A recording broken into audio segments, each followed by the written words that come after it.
The following podcast contains language that may not be appropriate for all listeners.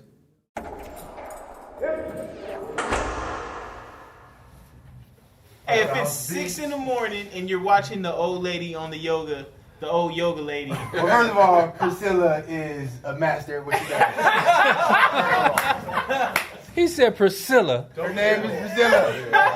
Yes, she wears a very revealing leotard. Like, I was just on TV, on PBS. What about Priscilla? You're now tuned in to San Quentin's Ear Hustle from PRX's Radiotopia.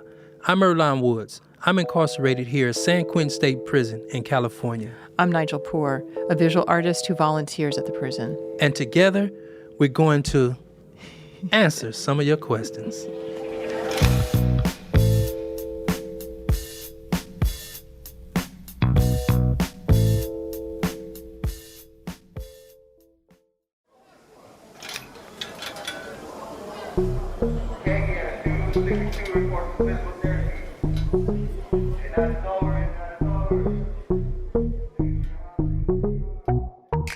Back in 2017, when Ear Hustle launched, we started asking listeners to send us kites, which is the prison word for written notes passed around inside. Basically, we just wanted postcards with your questions on them. And we received hundreds upon hundreds of them from all over the world, like Denmark, Brazil, Japan, Scotland and Canada, New Zealand, Portugal, Sweden, Qatar, Italy, and all over America. So today on the podcast, we're going to answer some of those questions. Good thing you've been keeping them in the bag and all hooked up and shit. Oops, sorry. I mean, archived. That's right. Yeah, bagged, archived, whatever. The thing is, we get so many kites with questions on them. Not just with questions, we also get a ton of cool supportive words and great artwork. Yep, some very cool handmade stuff, which I love. Also, Yeah. I made mention of this Queen Elizabeth wearing an Ear Hustle t-shirt. Yes, you did. And Queen Elizabeth actually wore the t-shirt. Well, at least in that photo she did. Oh, Yeah. and in that beautiful drawing. Yeah, we got her. And once Lieutenant Robinson clears them, Nige brings them all in Yep. and we read them all. But we can't answer them all, and so that's why we have this Q&A episode. Indeed. And now, dig into that archive, Nige. Okay, but first, E, have you been surprised by the one question we get the most? Very surprised. And I think everybody in San Quentin gonna be surprised too. Yep, and we thought it would be fun to go around and ask the guys, And volunteers. yep, and volunteers, if they could guess. What do you think the most common question we get from Ear Hustle listeners is? Maybe hope, like how do guys maintain hope? Is prison really like what they show on TV? Are there a lot of fights? What are you in here for, maybe? What your day looks like? Do you guys go outside? How much freedom do you have? About prison life? I don't know, I gotta think about that one. Are the guards mean? The common question? How much sex do inmates have? Anything. Do you make up that shit, or is that for real? How do you fill your days? What are they in for? What kind of people there? Is it hard living? Is it dangerous? Do people still be getting stabbed in there? I think that they want to know, is Ear Hustle real? Like, the story's genuine. No one got it right. The number one question we get from listeners is about, drumroll, books. Is there a library? How do you get books? What books are popular in prison? People want to know about books in prison. And yes, there is a prison library. What does it look like? I've never been there. It's kind of huge. It's like a big waiting area with a gang of tables. Like stacks of books you can walk through? No, we can't walk through them, but the clerks in the library can because they have a desk there. So we get to just go into the library and look through these little catalogs and see what books we want, and then just write it down, and then they go get the books. Oh, okay. And how many books can you take out at a time? 2. What was the last book you took out? Actually, I can't remember the last book, but I just donated a book. Oh, what'd you donate? I donated my Larry Davis, America's Conduct. Inner City Escort. I donated that to the library. Oh, cool. Because I know people probably want to read it. So guys can get books in the library, but if you have money, you can also order them. Or I guess people can send them in. Yeah, you can get them in the mail from places like Amazon and stuff like that. They can send you books.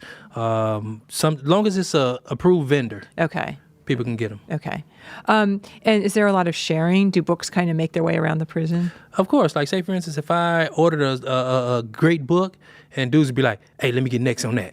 You know what I'm saying? They'll hit you up like, man, let me get in line for that one. Yeah. And then you'll eventually get it back? Maybe. And if I got a book that I lost on the tier. I seen another dude with it. I'm like, man, that's my book. He's like, no, I got this from. I'm like, all right.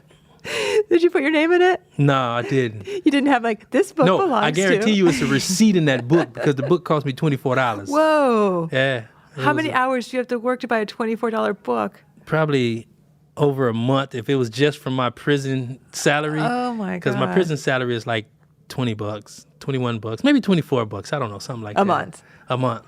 Yeah. Wow. Well, that's cool. You spent it on a book. Yeah. Well, let's get to the actual question. We got this gorgeous handmade card from Jamie in Brooklyn. And Jamie asks, are there guys who read a lot in prison? Yes, there are, Jamie. And we got just the guy for you. So, Kevin, and since your incarceration, man, how many books have you read? 371 since 1996 when I was arrested. Can you remember the first book you ever read in prison? A Time to Kill by John Grisham. And how you know that's the first book you read? It's kind of like getting arrested for the first time. You don't forget those first experiences. I hear you keep a list of all the books you read. And how many you said it was? 371. You mind reading off a few of your list? I started reading Soul on Ice when I was a kid. I finished it when I was locked up. I read Native Son, Makes Me Want to Holler, The Prince, The Call of the Wild, 1984, For Whom the Bell Tolls, Che Guevara's The Motorcycle Diaries, Fast Food Nation, Plato's Republic, The Plague by Albert Camus, Portrait of the Artist as a Young Man by James Joyce. I'm just curious, man. Do you remember these books? Yeah, I remember. I mean, I've taken notes. Keep those in a binder. Let's see, what else? Obviously, if you're in prison, you should read The New Jim Crow, and I read... yeah, that's a cool book. Heart of Darkness, Christmas Carol, Fahrenheit 451, Exile in the Kingdom by Albert Camus, Bell, Go Tell It on the Mountain, Slaughterhouse 5, The Warehouse Prison. For me, reading has given me eclectic knowledge. I don't have access to the internet, so reading books is a way to stay ahead of what it is I'm probably missing. Lolita, Between the World and Me, Invisible Man, Daddy Cool, Great Expectations. I mean, every now and then someone has passed an urban novel my way, and if I don't have anything else to read, I'll read it, but it doesn't really move me. Oh, you talking about them books that the first 2 pages, they done committed a double murder and they sitting at TGIF just eating? Right. I'm not really interested in books about who shot John because everybody in prison has shot John. Everyone shot John? Ain't nobody shot John. He just means that there's a lot of guys in here who have been violent or experienced violence, and for us, it's not so entertaining. Yeah, no, I can see that. So books are the number one question, but it's actually part of a more general question we often get about media. Yeah, people want to know, how do guys get information about the outside world? What do we watch on TV? Do we have access to the internet? Yeah, and can guys subscribe to newspapers and magazines, which actually they can? Yeah, if they have money, they basically can get subscriptions. But when it comes to the media, it's like the 70s. I mean, we got TVs, but we don't have cable. How many stations do you get? We got about 40-something, maybe 50-something. Oh, come on. That's way more than I get. I mean, it'd be different kind of stuff that you would never watch. Like you know, what? it'd probably be Vietnamese stations, Spanish stations. I do watch Spanish stations. Yeah. Very much so. I wonder why. They have K-pop. They have, geographics. They got all kinds of stuff. Well, that's cool. So they have something for everybody, basically. Yeah, pretty much. Also, we can listen to radio, which is AM, FM, but not satellite. And even though there isn't internet, guys can still hear Ear Hustle.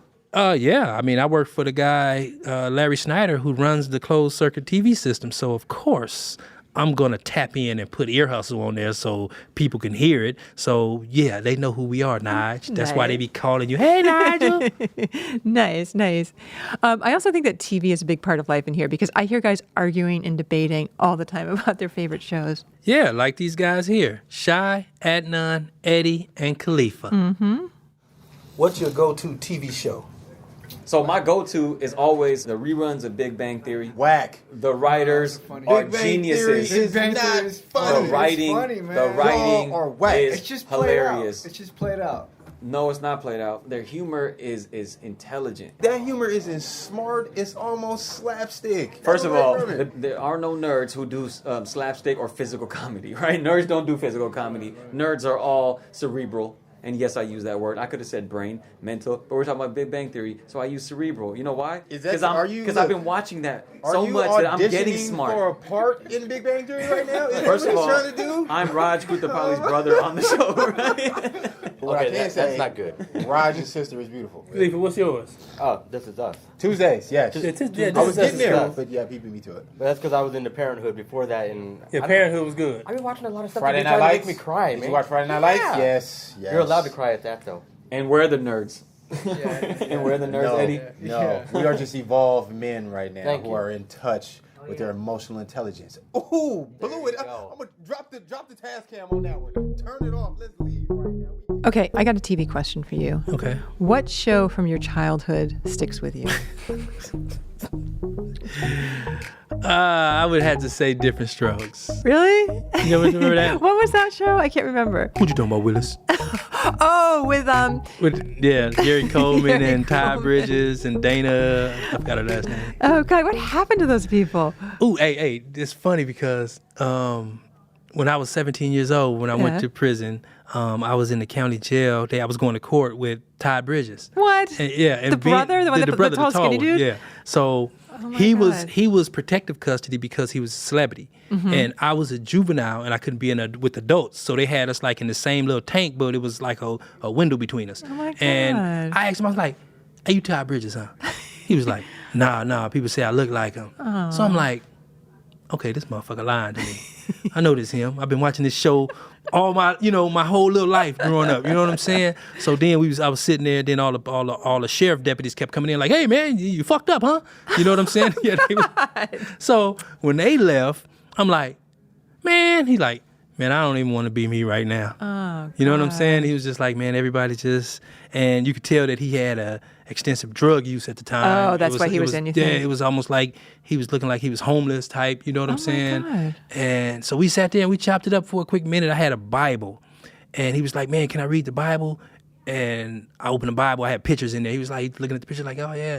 And he was just like, man, can you turn to this chapter? And I put it up to the window. Oh, you guys weren't in the same room? No, it was a window between us. It was like one of them visiting tanks Oh, where my you could God. talk to the person through the window. Yeah. So you held the Bible up against the I held glass the room to Bible read up and let him read it, do his thing.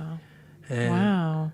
But he really turned his life around after that though. Oh, he got out, got better. I think he had to go do some time. Wow. And when he got out, he got better and I think never looked back. Well, not that many people have that kind of relationship with their, favorite TV shows, show. huh? So since you know it so well, can you sing the theme song for me? Different strokes, different strokes to the world. You know, you don't know the words, and I know it's different strokes. It's something like that. Hey, well, that's pretty good. But let's play this tape because we asked a gang of guys that question. Let's see how they responded. I listened to Safe by the Bell. Maybe it was reruns. It's all right, because it's Safe by the Bell. We're brothers. We're happy and we're singing and we're colored. Do do do do. Da-da-dum. Give me a high. Da-da-dum. Da-da-dum. Da-da-dum. Da-da-dum. The Beverly Hills Billies. Oh, yeah. Come listen to a story. Or a mountaineer nearly left his Man family named fed. Jed, a They poor won't know mountaineer, day he was barely looking kept his up. family fed. Then one day he was shooting at some food, and up through the ground. We know the rap. It was a rap song. Born and raised in the playgrounds where I spent most of my days, chilling out, acting, relaxing, all cool, all shooting some b-ball. I thought I was cool. And a couple of guys, they was up to no good. Started making trouble in my neighborhood. Got in one little fight. My mom got scared. She said, "You move when your aunt and uncle in Bel Air." Okay, here's another question from a listener that also involves entertainment. And this is from Alistair in Northern England, who asks, are there any jugglers in San Quentin? What kind of jugglers? Nope, I've never seen a juggler. But we do have guys in here that walk around and entertain. Hey, Cardman. How you doing? I either call you Cardman or Double R, but what is your birth name? Rodney. Rodney? Uh-huh. But what do you like to go by? Whatever you call me. Card man. I like calling you Cardman. How many people call you Cardman? You? You gave me the nickname. Everybody else called me Magic. Okay. So he's got a deck of cards here, and I'm going to pull a card. Just show it to them. Oh, You see okay. it? Yep. Do you see Push it it back Earlonne? in there. Okay, so Cardman shuffling 1, 2, do one more. Okay, stop. Open your hand. Tell when to stop. Say stop. Stop. Now look at him. Don't let me see him. You see him? Can you remember him? With Earlonne's help, I can. Yeah. All you got to do is just remember your shirt. The queen is a 0 on your shirt, 107. You got 107 on your shirt. Public school, 107. Okay, I'm wearing a sweatshirt that says Brooklyn School Public 107. You randomly shuffled the deck, and then You pulled I 107. pulled out 3 cards. The queen is for the 0, and the ace is for the 1, and the 7 is for the 7. 107. Public school. But seriously, how do you do this? I make them up. I just made that up. I know, but is it distraction? Nah, It's magic. I'm a master of deception. So wait, you have like 3 new decks of cards. And I'm getting ready to leave, so 3 of them going on the bus with me. Where are you going? Pelican Bay. And why is that? Why are you going to Pelican Bay? They just put me on the bus. So you're getting transferred. Yeah. How long have you been at San Quentin? 4 years. You like it here? Nope. So you don't care that you're leaving? Yep. I don't like it here. I love it here. Oh. I put a smile on my face. Yeah. But why do you think you're getting transferred? They randomly picking people, that's all. Yep, he's going to Pelican Bay. I was there back in '92 in the shoe.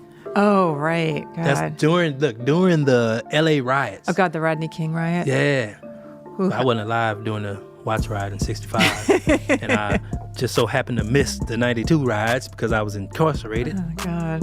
I know I'd have been looting too. I don't even know what to say to that. I'm going to move on then. Okay, but Pelican Bay is different now. They're turning what used to be the shoe, which is the security housing unit, into a level 2. And Cardman, I guess, was just randomly picked to fill in space up there. Right. Okay. So our next question is from Mark in Washington. Will you ever interview prison staff or correctional officers? Right. Well, this is something we really want to do. We say Ear Hustle is about life inside, and life inside includes staff, administration, and COs. But it isn't easy to get them into the media lab to talk, especially COs. And I think I get why, but if I say why, I might scare them off even more. And we're going to keep trying. I'm going to say this. It isn't hard talking to them casually. When I come in, I see the same COs at the front gate, in the yard, at the education desk, and I always start my day chatting with Officer Reyes in education and end my day checking in with Officers Sanford and Stewart. Honestly, the day's just off for me if that doesn't happen. Yeah, but so far, that hasn't translated into getting them down here on the mic. But we were able to get one CO to come down here and speak briefly with us, Officer Girard, and he's been working at San Quentin for about 10 years. And since this was our first CO interview, we had a lot of questions for him. And it was all Q and no A. Do you have any funny stories? Oh, yeah, what's the first time you laughed on your job? I mean, I gotta really think about this. All right, we'll come back to that then. No, because did you think it was gonna be like the movies? Where do you think there's more gossip, at a high school or in a prison? Wow. You know, what's the first time you seen 2 officers fighting in the parking lot? Does that happen? Stop. Set me up. Do you remember what you did with the first, your first day at the end of your first shift? Like, what did it feel like the end of your first shift when you walked out to the parking lot and got into your car?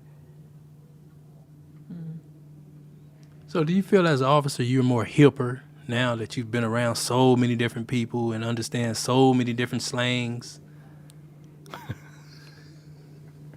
Really, Earlonne? Don't look at me crazy, man.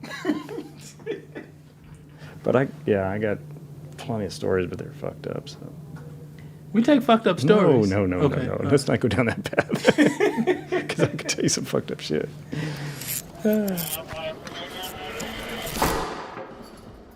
That was a masterclass in how not to do an interview. We really blew that one, Earlonne. Well, maybe we weren't asking the right questions. Really, Nige, where's there more gossip, high school or prison? Hey, I really want to know because I think this place is a gossip mill. And I wanted to know if COs think the same thing. But you actually did land on something because we did get him to talk a bit. I gotta ask this. Can you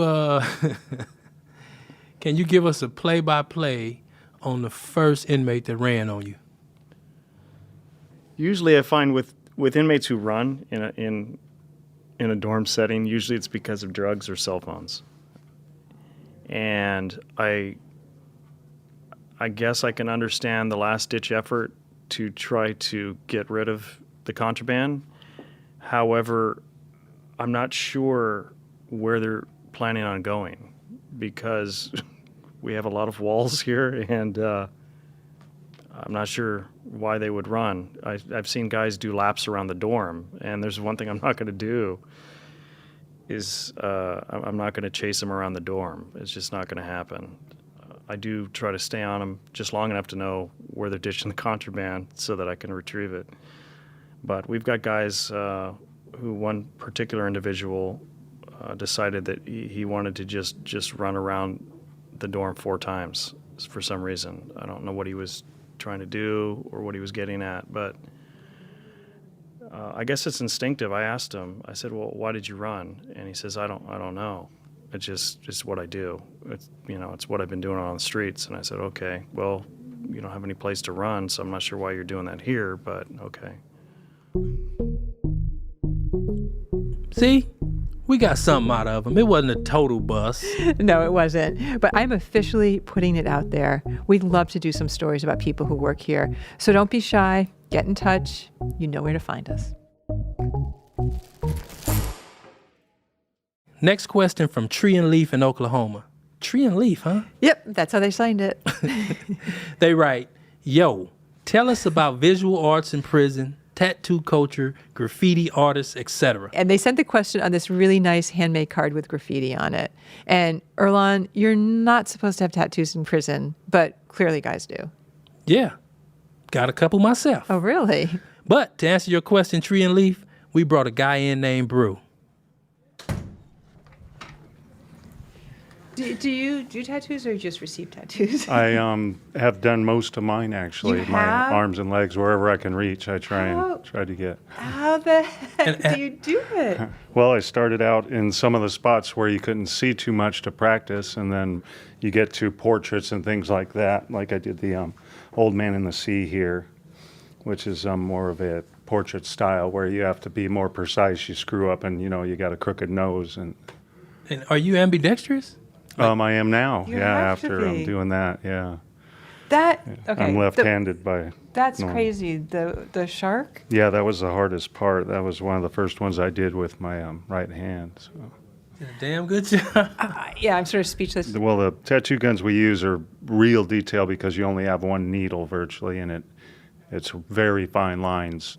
And the ink, making your own ink, they do a test where you drop it into the toilet, and if it spreads, it hasn't bound up.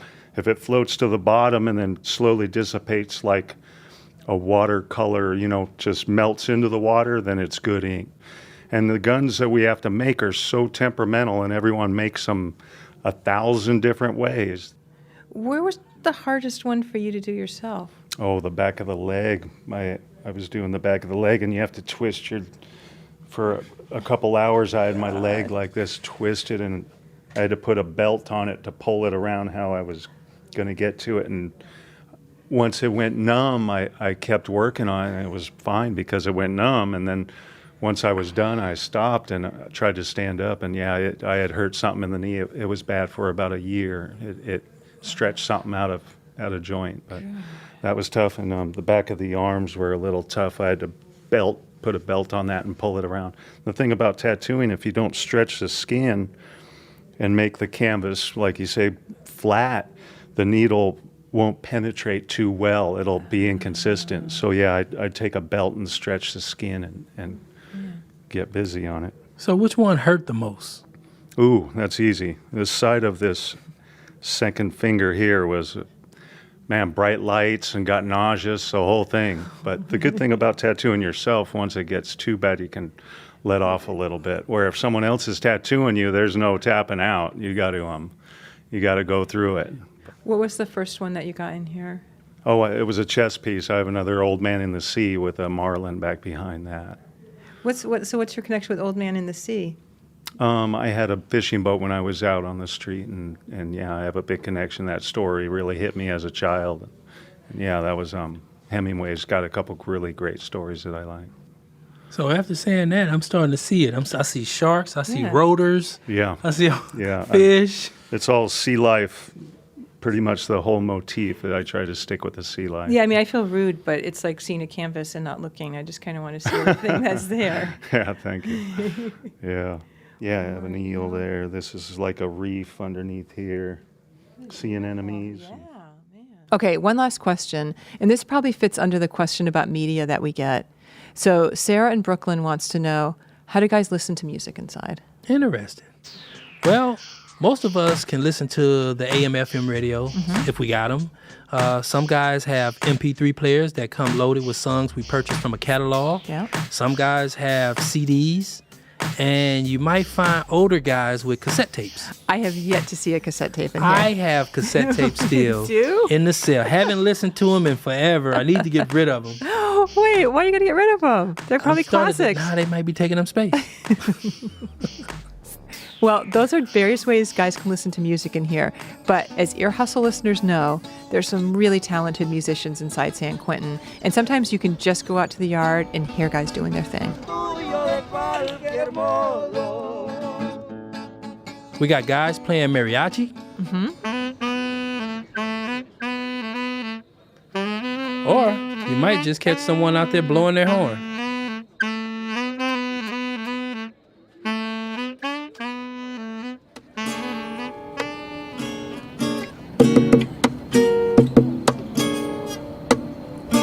And then Maserati E, who you've heard on several episodes. Not only on episodes, he recently appeared on the first Facebook Live that CDCR did on the historic Lower San Quentin Yard. That's right. It was a behind-the-scenes Facebook Live with Ear Hustle, and it was truly amazing. Right. And actually, we should thank Ike and Allie and Chrissy from headquarters for making that happen. Good looking out. Y'all haven't sent the video yet, but cool. I can tell you it was great. If you want to check out the Facebook Live, there's a link on our website. Yep, and until then, here's Maserati E playing Dying to Live. Whoa, whoa, it's too many things that I ain't did or had. That's why I need that back, yeah. Whoa, whoa, I'm dying to live. When I come up, I won't come down. When I come up, I won't come down. When I come up, I won't come down. Whoa, whoa, I'm dying to live. Been locked down since I was 17. So much in the world that I ain't never seen. And it's a shame I ain't never even had a state ID. Whoa, whoa, I need dough, that's for sure. And I don't want to slow, want to be rich before I'm old. So I gotta blow with these grooves, all these moves that I bust on the low. I can't die broke, I'ma make my way. Casting away, I'm in my hay, I pray. Yeah, I guys every steps I take. Cause I can't move wrong, it won't be too long before I'm too on. Flow too strong, who on the throne? Gonna have to move on. I knew all the obstacles that I overcame was all part of the plan. I done came a long way, but still got a long way to go. There's way too many things I never did or seen before. I don't know how I feel to pay the bills to a home that I own on my own. Damn, I don't even know how I feel to hit the road, just shake and take a real road trip. Ain't even been clubbing, wasn't old enough to go in. Technically I'm alive, but don't know what it feel like to live life. Yeah, yeah, it's too many things I ain't did or had. why I need that bag.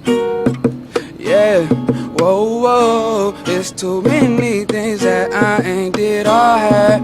That's why I need that bag. Yeah, whoa, whoa, I'm dying to live. When I come up, I won't come down. When I come up, I won't come down. When I come up, I won't come down. Whoa, whoa, I'm dying to live. When I come up, I won't come down. When I come up, I won't come down. When I come up, I won't come down. Well, those are all the questions we're going to answer this time. Thanks to everybody who helped out. We'll do another Q&A episode next season, so please keep those kites coming. To find out how to send them, go to our website, earhustlesq.com. And while you're there, check out the gallery page to see some of the kites we've received. And remember, Nigel loved those handmade ones. I sure do, and I love to post them on Instagram, which you can follow at earhustlesq.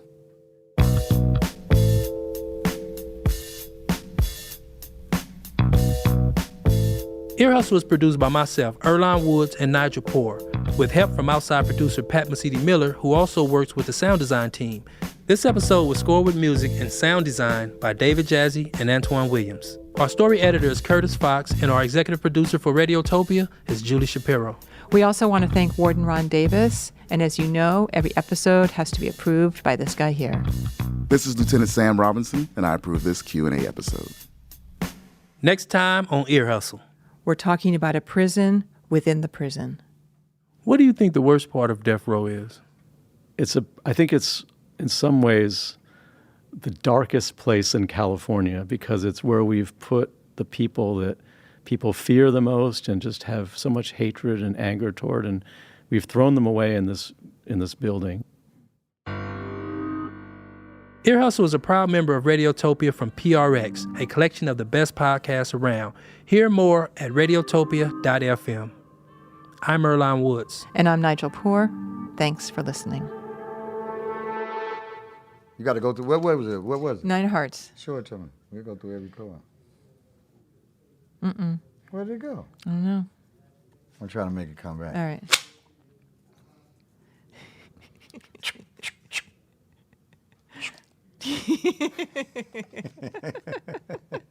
See it? I can just watch you do this all day. Radiotopia.